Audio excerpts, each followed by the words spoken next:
Bonjour les amis ou bonsoir, ça dépend où vous êtes. Mais nous sommes ouverts au Club 700 et je sais qu'il y a un vent de salut. Ne ratez surtout pas cette émission. Bonjour pasteur. Bonjour Massi, et nous gardons vraiment cet espoir. Oui. Et c'est toujours le même plaisir que nous gardons de savoir que vous êtes à votre émission préférée. Le pasteur Raymond Kofi pour vous. Et je suis Massi Domingo pour vous dire, ne vous découragez jamais. Parce que le Seigneur est fidèle. Oui. Voyez, l'histoire de ce couple, Papas, était de très courte durée. Il venait juste de se marier. Mais l'épouse, la jeune épouse, luttait entre la vie et la mort. Et cela pendant 30 ans. Suivez leur histoire. Voici la cicatrice. J'ai été ouverte et on a scié mon sternum. Ces cicatrices racontent l'histoire d'une aventure dans la confiance en Dieu Ils ont sorti une tumeur. et de la prière qui lui a donné la volonté de vivre. Marie Papas a survécu 6 fois au cancer et elle est reconnaissante d'être en vie. Seulement 2 ans après son mariage avec Steve, on lui découvrit un thymome au stade 3, un rare cancer du thymus. Elle n'avait que 25 ans. Steve et elle se souviennent du diagnostic que leur annoncèrent les médecins. Oui, c'est une tumeur maligne. Elle est collée à votre cœur. Elle touche tel et tel organe. Il est sorti de sa capsule et les cellules se sont déversées dans votre cavité thoracique. Je me disais, est-ce que je vais déjà me retrouver seul? Ce n'est pas pour ça que j'ai prié. J'ai prié pour avoir quelqu'un avec qui passer le reste de ma vie. Ça ne va quand même pas se terminer comme ça. Les médecins durent opérer dans la cage thoracique. Entre-temps, la famille de Marie et des amis de son église étaient venus pour prier. Plus tard, j'ai entendu parler de réunions de prière où des femmes et des personnes étaient en pleurs et gémissaient en implorant Dieu. Les médecins retirèrent la tumeur avec succès. Marie suivit un traitement de 5 semaines en radiothérapie et retrouva la santé. Mais au cours des années qui suivirent, Marie dut encore lutter 2 fois contre le cancer. La médecine et la prière l'aidèrent à tout traverser. J'ai lu tout ce qu'il est possible de lire. Tout ce qui touche à la guérison, tout ce qui touche à la foi. Tout ce que j'ai pu trouver, je l'ai lu à maintes et maintes reprises. En même temps, ils ont aussi fondé une famille. En 1989, ils eurent des jumeaux, Stephen et Michael. Pendant 7 ans, Marie put jouir de cette maternité et d'une vie sans cancer. Je m'étais imaginé que ça avait été le dernier épisode de cette histoire de cancer et que tout était derrière moi. Je voulais juste élever et aimer mes enfants. J'avais beaucoup espéré que tout ça soit fini. Mais ce ne fut pas le cas. En 2003, une radiographie de routine révéla une petite masse dans son foie. J'ai 34 ans et 2 petits-enfants que j'aime plus que la vie elle-même. Je ne vais pas mourir.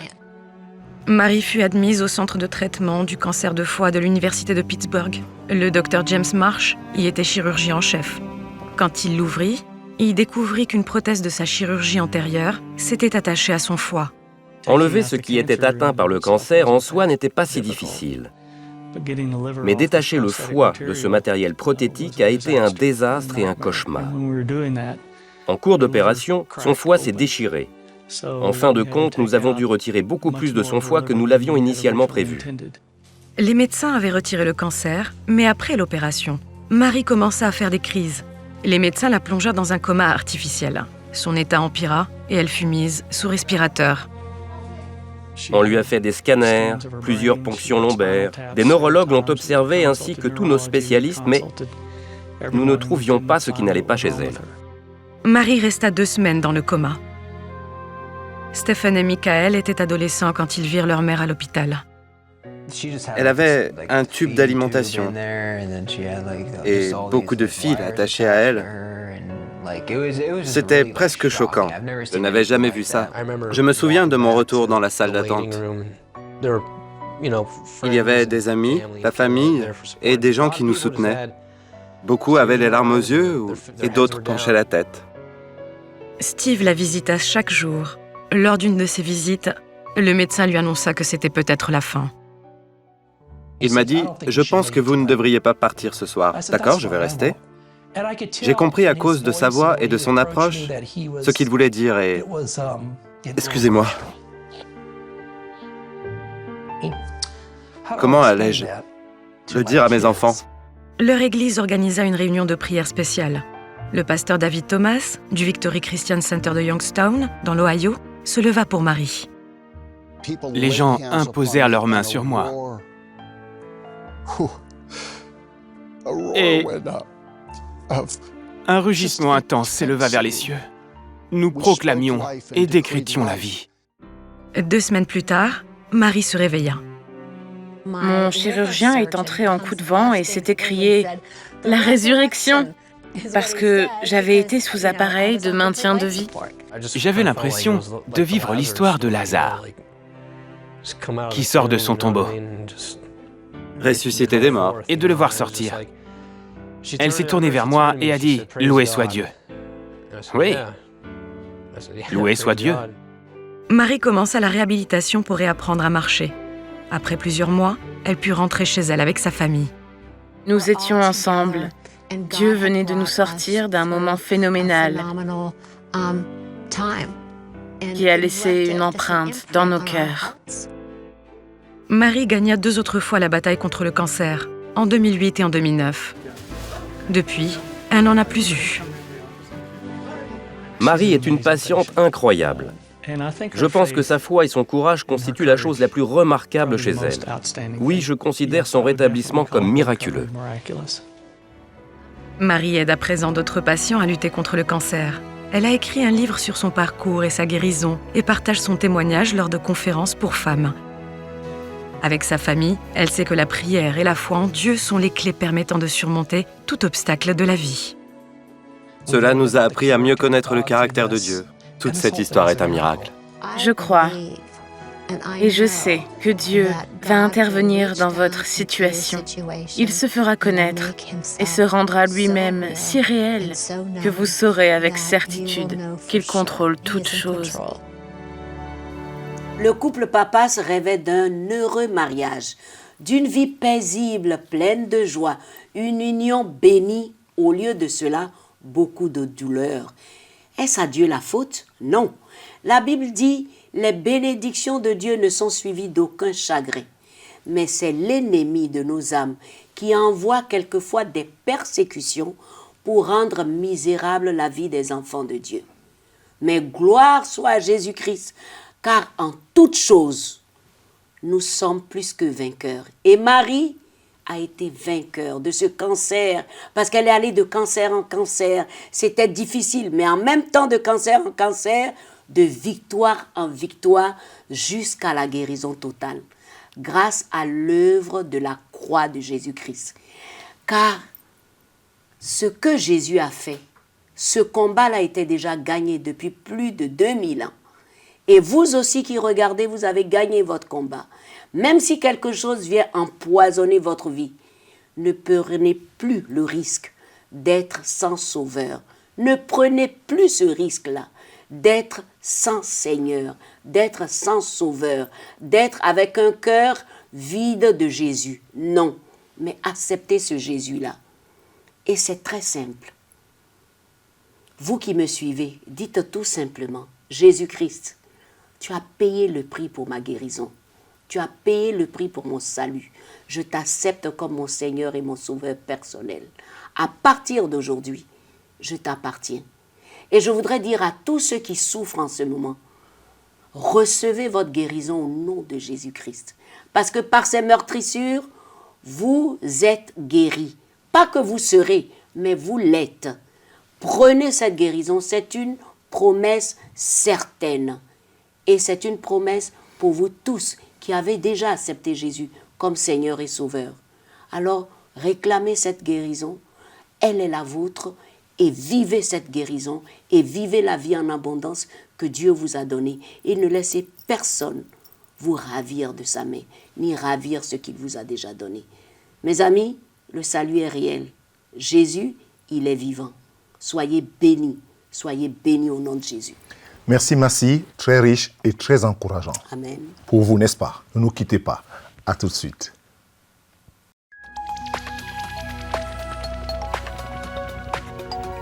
Si vous avez des questions spirituelles, des besoins de prière ou même si vous avez besoin de conseils, n'hésitez pas à nous contacter aujourd'hui à cette adresse ou au numéro suivant.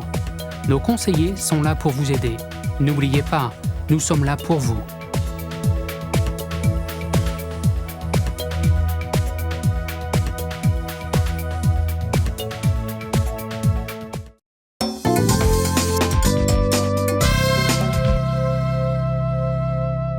Bienvenue de nouveau au Club 700.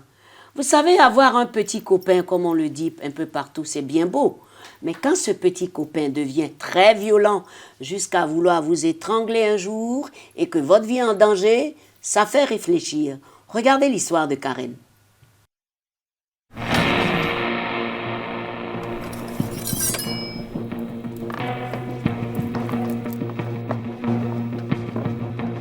Karen Fikes se souvient de cette nuit où elle s'est réveillée et a trouvé Steve, son petit ami, penché sur elle, un couteau de boucher à la main. J'ai vu ma vie défiler devant moi. Je pensais que j'allais mourir.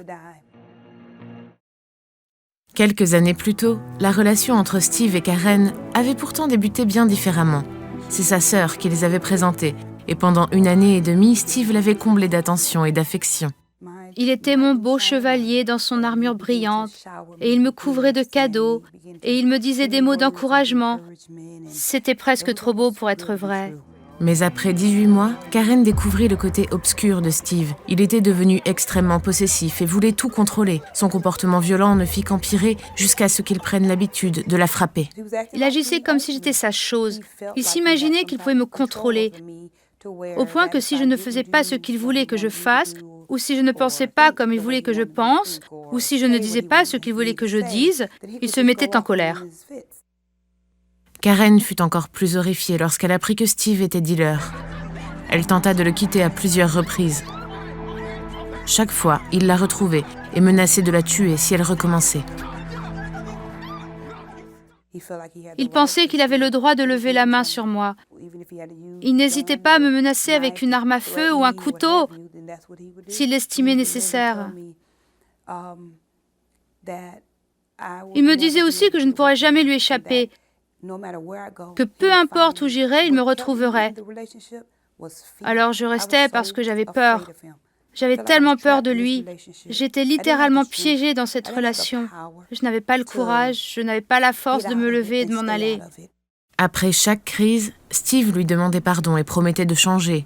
Et chaque fois, Karen espérait que les violences cesseraient.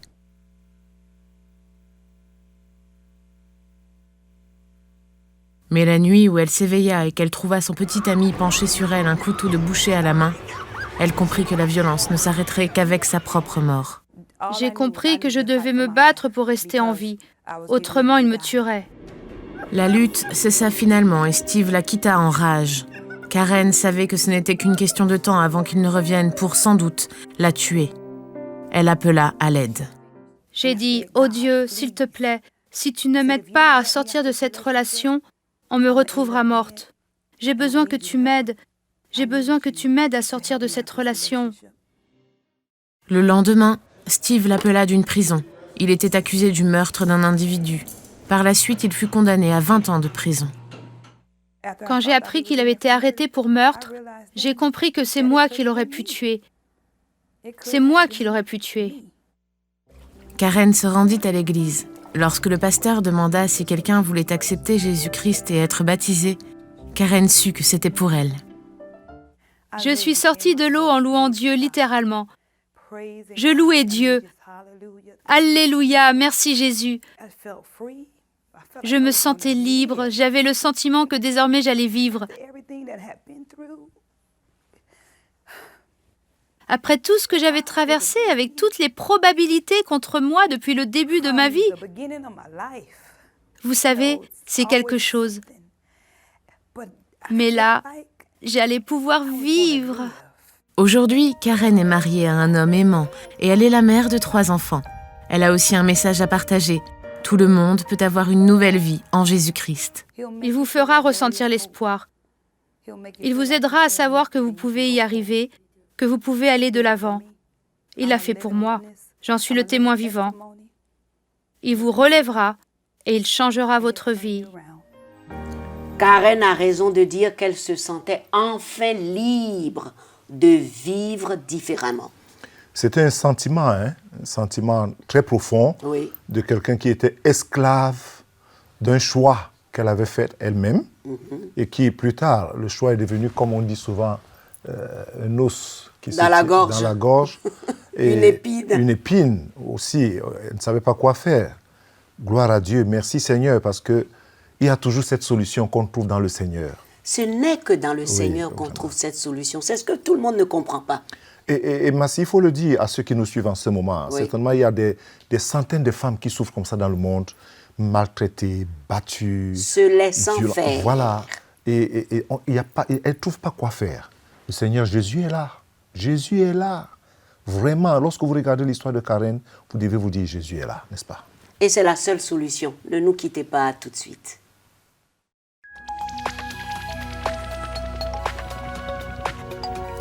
Si vous avez des questions spirituelles, des besoins de prière ou même si vous avez besoin de conseils, n'hésitez pas à nous contacter aujourd'hui à cette adresse ou au numéro suivant. Nos conseillers sont là pour vous aider. N'oubliez pas, nous sommes là pour vous.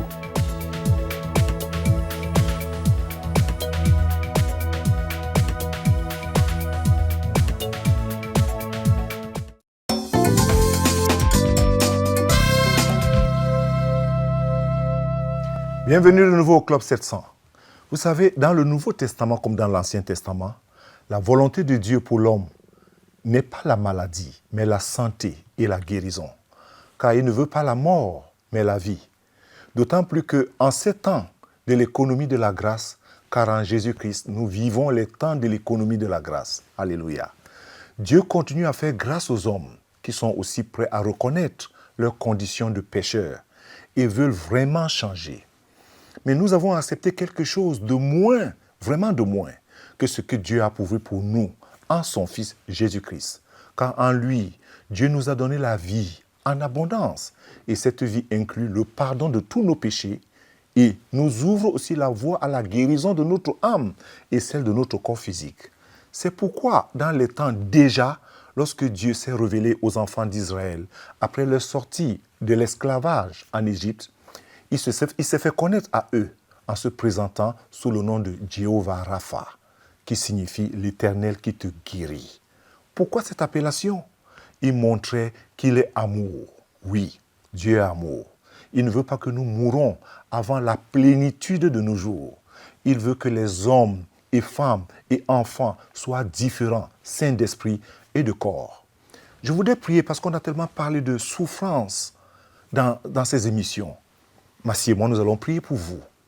Nous allons prier pour que tous ceux-là qui sont malades, qu'ils sachent que la volonté de Dieu, dans l'Ancien Testament comme dans le Nouveau Testament, c'est la vie et non la mort. C'est la guérison et non la maladie en Jésus. Merci. Seigneur, nous te présentons toutes ces personnes en ce moment même. Oui, Seigneur. Nous te disons merci pour le sacrifice de Jésus sur la croix. Oui, Seigneur. Nous te disons merci pour le prix qu'il a payé, son sang qu'il a versé. Seigneur, merci. Merci pour ce sang qui est disponible en ce moment. Oui, Seigneur. Pour ceux qui nous suivent, ceux qui ont des cancers, ceux qui ont des hépatites, ceux qui ont des tuberculoses, le VIH et toute autre appellation de quelque maladie que ce soit. Nous vous mettons sur l'orbite de la guérison dans le sang de Jésus. Nous vous plaçons sous l'autel de la grâce en ce moment et nous libérons la faveur de Dieu sur vous par le sang de Jésus-Christ. Amen. Soyez guéris. Amen. Soyez guéris. Amen. Au nom de Jésus. Amen. Amen. Et Amen. Je voudrais vous dire une chose, les amis. Si tu as reçu ta guérison, et je crois que tu l'as reçue par la foi, et aussi physiquement, alors écris-nous. Nous aimerons entendre parler de toi. Nous aimerons témoigner. Nous aimerons savoir que vous témoignez de ce que Dieu a fait pour vous. Soyez vraiment encouragés. Et que Dieu vous bénisse. Et qu'il vous bénisse abondamment. La faveur de Dieu, elle ne se limite pas. Absolument. Elle est ouverte à tout le monde. Exactement. Tout à fait, merci. Et voici une autre occasion d'être guéri. Nous allons aux questions pratiques où le docteur Agré nous parle de maladie des yeux, le glaucome. Regardez.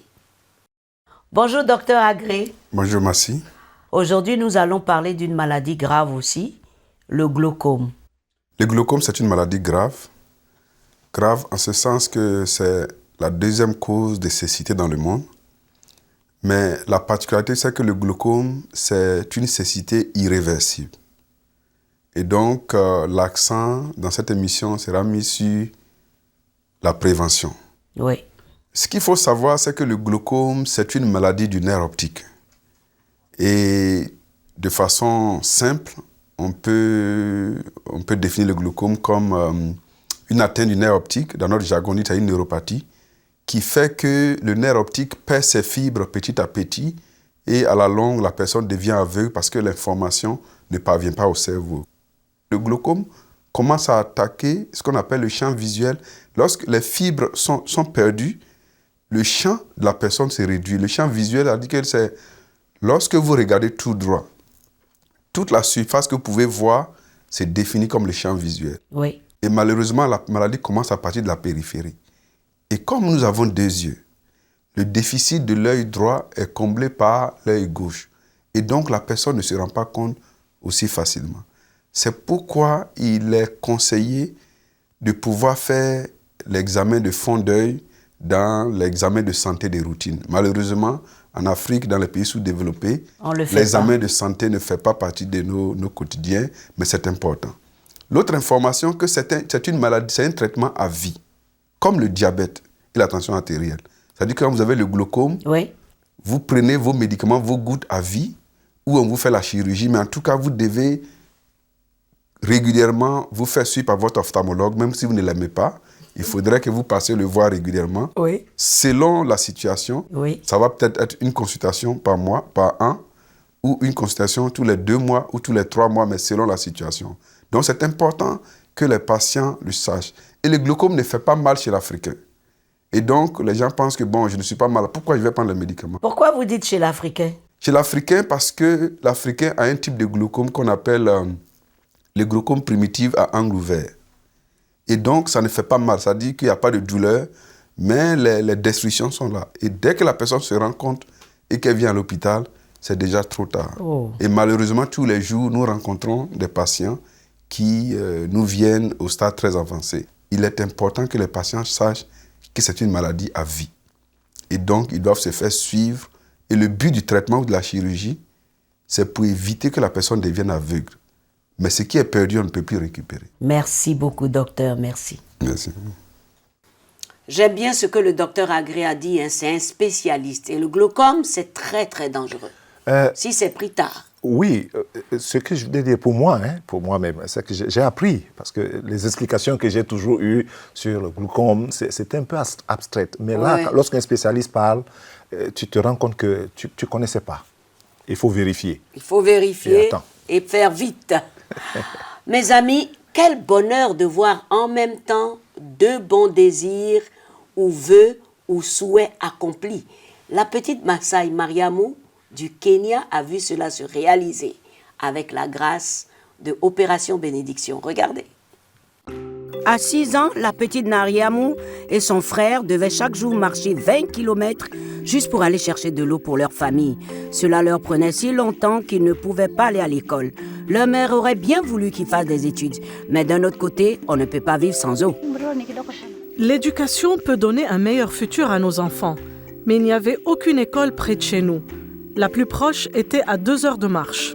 C'est pourquoi, au lieu d'aller à l'école, ils devaient transporter des bidons de 5 litres sur leur tête. Mais cette marche leur fait peur car ils devaient emprunter la même route que des éléphants et des animaux sauvages. Nariamou attendait la fin de la matinée pour aller chercher de l'eau, une fois que les éléphants avaient quitté le point d'eau. Mais c'était juste à côté du parc et nous avions toujours peur qu'ils se fassent piétiner. Lorsqu'Opération Bénédiction a pris la situation de Nariamou et sa famille, nous avons foré un puits pour tout le village. Et maintenant, beaucoup de familles ont accès à de l'eau. Ils ne doivent pas partager avec les animaux sauvages.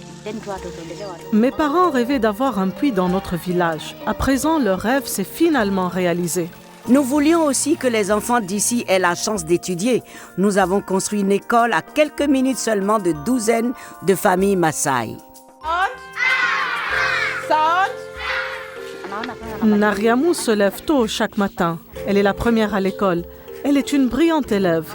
Je vois de nouvelles possibilités s'ouvrir devant elle et je voudrais qu'elle puisse atteindre le plus haut niveau d'études possible. Merci, Opération Bénédiction.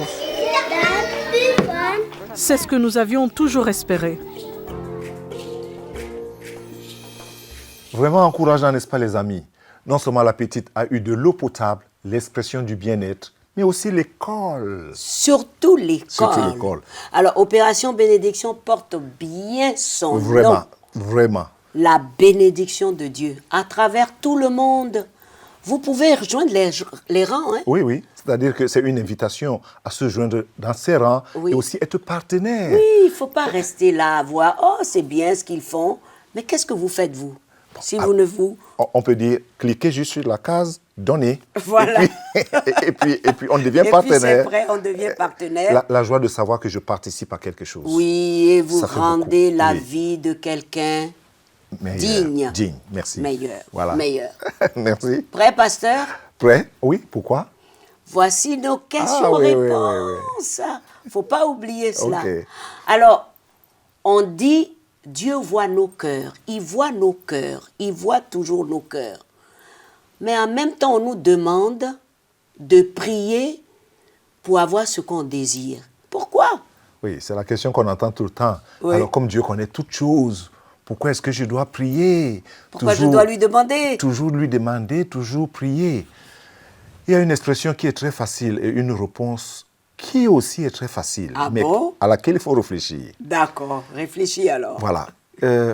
Dieu connaît nos besoins. Oui. Je m'adresse à ceux qui nous écoutent en ce moment et à nous tous. Dieu connaît tous nos besoins. Oui. Mais Dieu a choisi d'exaucer nos prières. Très bien. Ça j'aime ça. Oui. Dieu connaît tous nos besoins, mais Dieu, dans sa volonté souveraine, a choisi d'exaucer ce qu'on va lui demander. Donc, on doit lui demander. Voilà. C'est-à-dire que c'est un peu, c'est pertinent, mais c'est ça. Et même Jésus, le Seigneur Jésus, la Bible dit qu'il a appris en demandant. Il a appris l'obéissance. Donc, il y a un processus. Mais Dieu sait. Mais il a choisi qu'il donnera à ceux-là qui vont demander. Pourquoi demander? Lorsqu'on demande, on exprime vraiment ce besoin. Sa dépendance. Voilà, à Dieu. Et c'est ça. Alors, ce n'est pas parce que Dieu connaît tout, alors je vais rester là, croiser les bras, et puis tout va couler. Non, ça ne se passe pas comme ça. La Bible est très claire. Merci, pasteur. Je te vois arriver là. Alors, la deuxième question. Comment puis-je être utile et aider les pauvres autour de moi sans encourager la paresse? Pas mal, hein, celle-là. Mais on parlait tout à l'heure de hobby. Oui. Ça, c'est une porte déjà pour aider les pauvres tout autour de nous. Sans encourager la paresse. Tout à fait. Déjà, les gens que hobby aide, on n'est pas en train d'encourager la paresse chez eux.